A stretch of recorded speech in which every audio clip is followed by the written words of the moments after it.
You already sense something is wrong, not because she said anything, not because there was a fight, but because your body felt it before your mind did.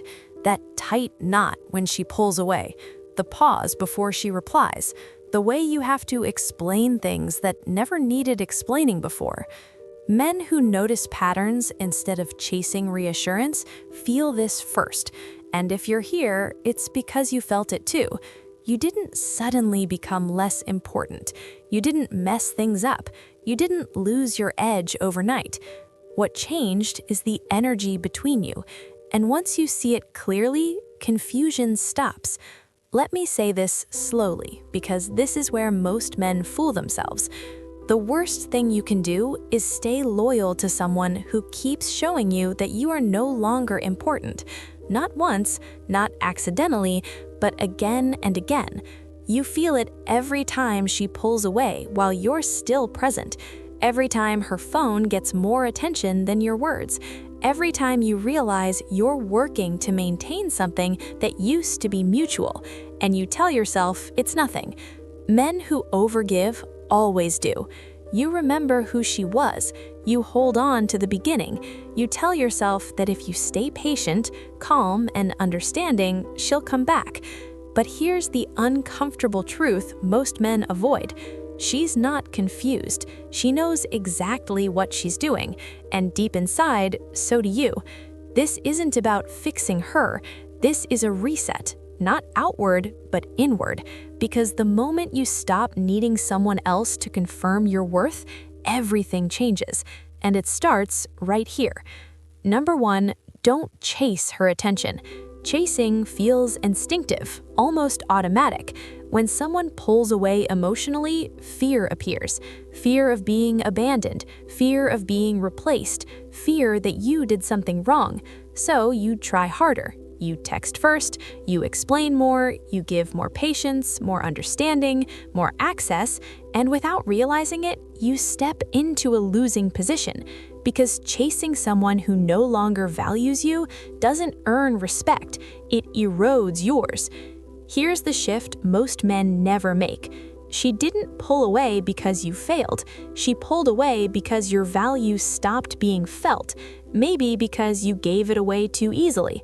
Maybe because you put her on a pedestal and forgot to stand firm on your own ground. People don't disrespect strength, they grow comfortable around availability. When you become predictable, when you always answer, when you adjust your schedule while she cancels last minute, you teach her something without saying a word, that your boundaries are flexible, that your presence is guaranteed, that she doesn't have to meet you halfway to keep you. And human nature does something brutal in situations like this. We don't value what we don't have to work for. So the more you chase, the less she invests. Not because she's cruel, but because effort is reserved for what we fear losing, and no one fears losing what's always there. This is where most men misread respect. Respect doesn't respond to talk, it responds to actions. Every time you tolerated distance, accepted cold replies, overlooked missed calls, ignored that quiet feeling in your chest, you reinforced a role you never agreed to play. This isn't bitterness, this is clarity. You cannot be respected by someone you allow to walk over you emotionally. And the moment that truth hits, a different question appears, one that changes everything. Why did you give someone else the power to define your worth? That question doesn't blame you, it wakes you up. Because the answer isn't to chase harder, it's to pull back. Not to manipulate, not to punish, but to stop feeding a dynamic that drains you. Stillness shows everything. When you pause your energy, when you stop initiating, when you stop proving yourself, one of two things happens. She steps forward with genuine effort, or she vanishes when the illusion of control disappears. And here's the quiet strength most men miss. In both outcomes, you win, because your dignity returns to where it always belonged, with you. And this is where men who move differently are separated from men who stay stuck, not in reacting, but in watching. not in demanding validation, but in walking as if it's already yours. And once you stop chasing, you start seeing something else clearly, why your presence mattered more than you realized, and what happens when it's no longer freely given. Men who don't chase start noticing something disturbing. It's not just that she pulls away, it's how comfortable she is doing it. She withdraws and you're still there. She goes cold and you warm the room. She gives less and you compensate. And the mind tries to protect you by calling it love, but what it really is conditioning. Because the more consistent you are in a one-sided dynamic, the more the other person stops questioning themselves. They stop reflecting, they stop adjusting, they stop feeling the weight of their own behavior. And that's why the next move isn't emotional, it's structural. Number 2, let her feel your absence. One of the deepest mistakes people make is thinking presence wins love, that being available, steady, endlessly understanding will make someone appreciate you.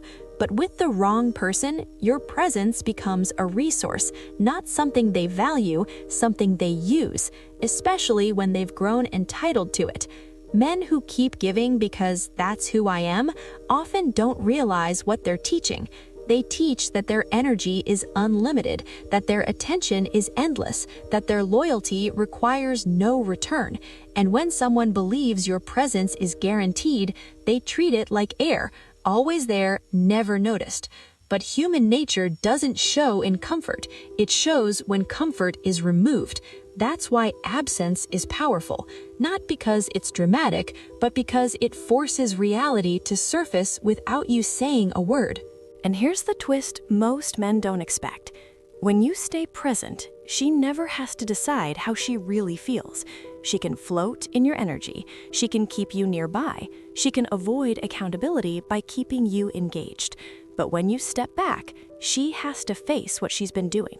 Silence shows what long messages can't. It says, I'm no longer willing to pour myself into someone who only takes. And you don't need to announce it. Men who understand quiet strength don't warn, they act. This isn't pettiness, this is precision. Because when your attention becomes rare, when your emotional investment is selective, the room gets quiet. And in that quiet, something happens. She either reflects or moves on. And either way, you get your answer. That's the part most men secretly fear, not losing her, but finally seeing the truth, because clarity ends fantasy, and the fantasy is usually what kept you stuck. You were loyal to the idea that if you stayed long enough, she'd return to who she was, but that version of her may have been temporary or conditional, and now you're living in the gap between who she used to be and who she is now. That gap is where pain exists, and absence closes it.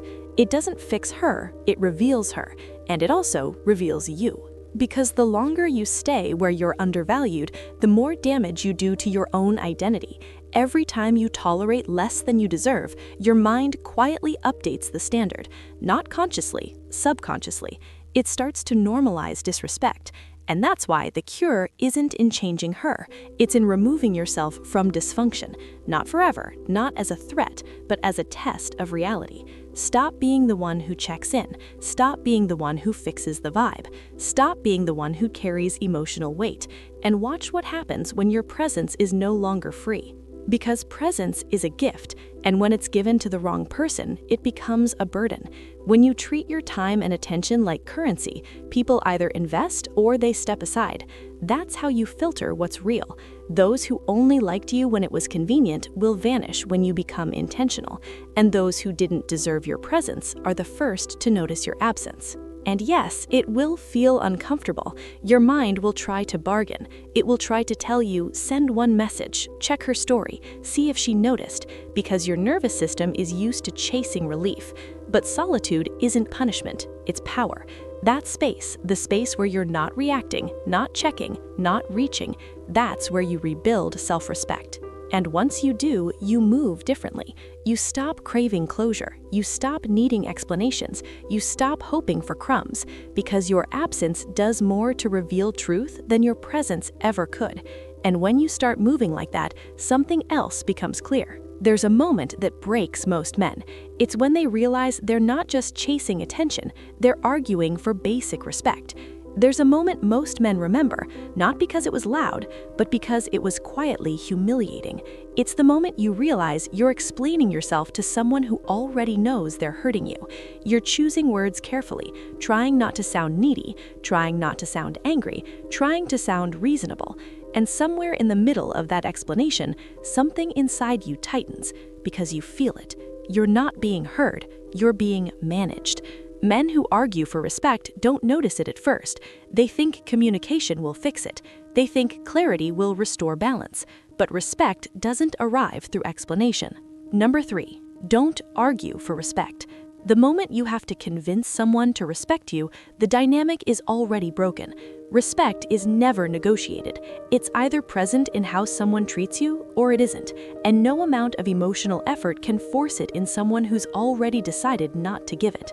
This is where confusion turns into self-betrayal, because instead of accepting what's happening, you start teaching. You explain your intentions, you clarify your loyalty, you point out the ways you've been patient, forgiving, understanding. And what you don't realize is what this communicates psychologically. Every paragraph you send, every emotional breakdown, every attempt to help them understand signals one thing, that you still need their validation to feel stable. And once someone senses that imbalance, the power quietly shifts. They learn that distance controls you, silence destabilizes you, coldness makes you explain yourself. And now the relationship isn't about connection, it's about leverage. This is the part most men don't want to hear. People don't disrespect you repeatedly by accident. They test, they observe, they adjust based on what you tolerate. And when you argue for basic decency, you teach them that disrespect is negotiable, that your boundaries bend under pressure, that your standards are spoken, not enforced. Men who stay in this loop tell themselves they're being patient, but patience without boundaries is just delayed self-respect. While you're writing paragraphs, they're watching how much you'll endure. And here's the psychological twist most men miss. Silence carries more authority than explanation ever will. Not silent treatment, not punishment, stillness. The moment you stop arguing, stop defending, stop justifying your worth, the entire dynamic shifts, not because they suddenly gain empathy, but because your behavior sends a message words never could. It says, my peace costs more than being understood, and that's when you move differently. You don't try to fix, you don't try to persuade, you don't sit in spaces where your presence feels tolerated instead of welcomed. Men who understand this stop arguing, not because they've given up, but because they've outgrown the need to be validated by someone who already decided where they stand. Here's the reality most men avoid. Those who truly respect you never need long speeches. They see your standards and they either adapt or they leave. Both are acceptable. Because when you stop arguing, you quietly reclaim your power, not dramatically, not aggressively, stoically. Your circle becomes tighter, your clarity sharpens, your energy stops leaking, and suddenly you see clearly who was only there because you made it easy. This is where a dangerous truth hits. You were never asking for too much. You were asking the wrong person. And once that lands, something changes in how you move. You stop raising your voice. You raise your standards. You stop sending explanations. You let absence speak. You stop asking why they changed. You accept that they did. And acceptance doesn't weaken you. It frees you. Because life is too short to keep explaining yourself to people who aren't listening. And your value is too high to be debated by someone who treats your pain like it's negotiable. This is where men who move with quiet power separate from men who stay emotionally exposed. Because once you stop arguing for respect, you start protecting something else, your emotional control. There's a subtle moment most men miss. It's when you realize that every emotional reaction you give is being noticed, not consciously, but psychologically. She sees what makes you react, what makes you explain, what makes you lose your frame. And once someone knows how to trigger your emotions, they don't need to control you directly. They just need to push your buttons. Men who feel deeply often confuse emotional expression with strength. They believe honesty means reacting, that showing how much something hurt proves sincerity. But here's the quiet truth. The person who controls your emotional temperature controls the interaction. Number 4, stay emotionally cool. Staying emotionally cool isn't about being cold. It isn't about suppressing feelings. It's about not leaking power through reaction. Because the people who test you already know what they're doing. If a dismissive tone shakes you, if delayed replies destabilize you, if silence makes you spiral, then your peace is borrowed, and borrowed peace is always fragile. Every time you react, even when you're justified, you reinforce a pattern. They act, you respond. They observe, and slowly the dynamic becomes predictable. You may call it passion, they experience it as control. This is where most men don't realize they've stepped into the role of performer. You're reacting to cues, explaining emotions, trying to restore balance while they stay detached. And detachment isn't strength, but controlled detachment is. Staying emotionally cool means creating space between what happens and how you respond. That space is where power lives, because nothing unsettles people more than this: someone who should react but doesn't, someone who notices the disrespect but doesn't chase resolution, someone who stays calm where chaos was expected. That calm is rare, and rarity commands respect without asking for it. When you respond to drama with silence, to manipulation with indifference, to provocation with steadiness, you're not ignoring the situation, you're refusing to give it control over you. And that refusal changes how people experience you.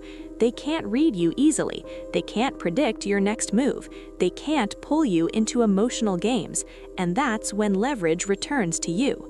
Because emotional coolness teaches one critical lesson: not every hit deserves a swing. Some hits are designed to throw you off balance, to drag you into explanations, to make you abandon your frame just to be heard. Men who rise don't take that bait. They observe patterns instead of reacting to moments. They notice why something is happening, not just how it feels. And once you see patterns, emotion stops being reactive. It becomes information. You stop asking, "Why does this bother me so much?" and start asking, "What does this behavior reveal?" That shift alone makes you harder to manipulate, because now you're not operating from impulse, you're operating from clarity. And clarity is dangerous to people who rely on confusion. This applies everywhere: when she ignores you, when she tests you, when she provokes, when she pretends not to care. Your job isn't to correct her behavior in real time. Your job is to decide whether this behavior belongs in your life. Most men never develop this control because they never sit with discomfort long enough to realize they don't need to react, they need to choose. And once you internalize that, something powerful happens. You become steady. Not because people stop trying you, but because they stop succeeding. Your calm becomes immovable, and immovable men are respected, not because they demand it, but because they don't surrender it emotionally. And once you're no longer leaking energy through reaction, you see the final shift clearly, the one that changes everything, because emotional control is useless if your entire life still revolves around her responses. There's a quiet realization that hits once you stop reacting. It's uncomfortable at first. You notice how much of your day was shaped around her moods, how your focus drifted towards whether she replied, how your energy rose or fell based on someone else's attention. And that's when it becomes clear. You weren't just emotionally invested, you were emotionally oriented around her. Men who live like this don't feel weak, they feel distracted, because when your inner stability depends on someone else's behavior, your life is no longer centered. Number 5, keep control of your life. If your direction shifts based on how she treats you, if your mood depends on whether she shows interest, if your confidence rises and falls with her validation, then you've handed over authority you were never meant to give away. That's not love, that's dependency disguised as connection, and dependency always erodes self-respect quietly. Most men don't realize when it happens. It starts subtly. You check your phone more than your goals. You plan your day around availability instead of progress. You wait for signals instead of building momentum. And slowly, your life begins orbiting someone who may not even be centered themselves. That's how men lose their edge.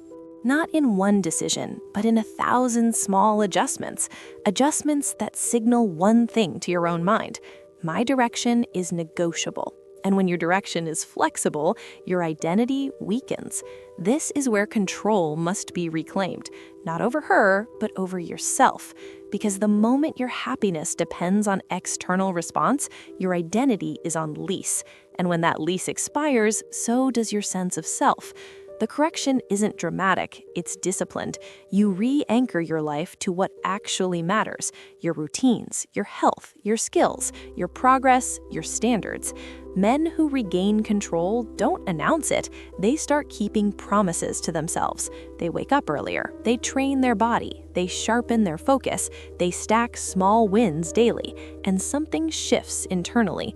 Not excitement, but stability, a grounded sense of forward motion that doesn't need permission. And from that foundation, detachment forms naturally. Not cold detachment, but clear detachment. You stop chasing approval because your life is already moving. You stop tolerating crumbs because you're building something whole. And now when someone enters your life, they're not your center, they're an addition, and additions are optional. This is the psychological shift that changes everything. You're no longer afraid of losing her because you're no longer losing yourself.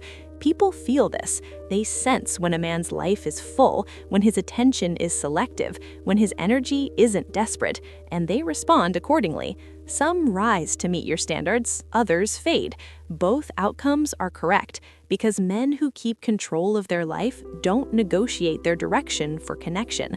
They move forward and only allow those who can walk beside them to stay. And once you reach this point, one final decision remains, the hardest one, the one that defines whether everything you've learned becomes real or stays theoretical.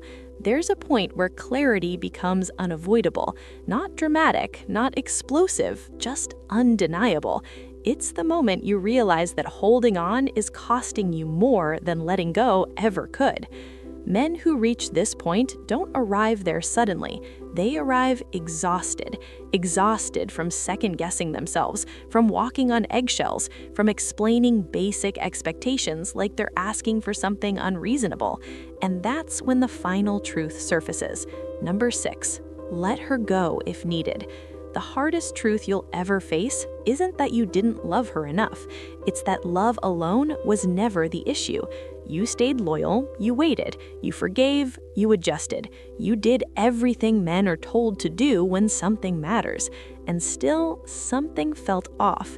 Because when someone's presence makes you question yourself more than it grounds you, you're not in a relationship, you're in a performance, a role where you minimize your needs to keep peace, where inconsistency becomes normal, where you explain your worth hoping the past version of her will return. But that version, the one you're loyal to, may have only existed under certain conditions, and now you're living in between memory and reality, between hope and evidence. That space is where men break themselves quietly. Letting go isn't about anger. It isn't about revenge. It isn't about proving strength. It's about preservation. Because if every interaction leaves you drained, if you feel smaller after connection instead of steadier, if your intuition keeps whispering while your mind keeps negotiating, then staying is no longer love. It's avoidance. Avoidance of grief, avoidance of starting over, avoidance of accepting what is. And here's the truth that hurts, but frees. You don't need closure from someone who's already shown you who they are. You don't need them to understand. You don't need them to agree. You don't need them to care. Walking away without explanation is not weakness, it's emotional graduation. Yes, it will hurt. Yes, you'll miss her. Yes, it may feel like failure, but pain doesn't always mean you chose wrong. Sometimes it means you stopped betraying yourself. What you're feeling in those moments isn't loss, it's detox. You're withdrawing from a dynamic that trained your nervous system to live in uncertainty. And uncertainty is addictive, but peace is stronger. Every time you don't reply, every time you don't chase, every time you don't reopen the door, you reinforce something deeper than confidence, self-trust. And eventually, you see it clearly. Losing her wasn't the tragedy, staying would have been, because letting go was never about leaving her, it was about returning to yourself.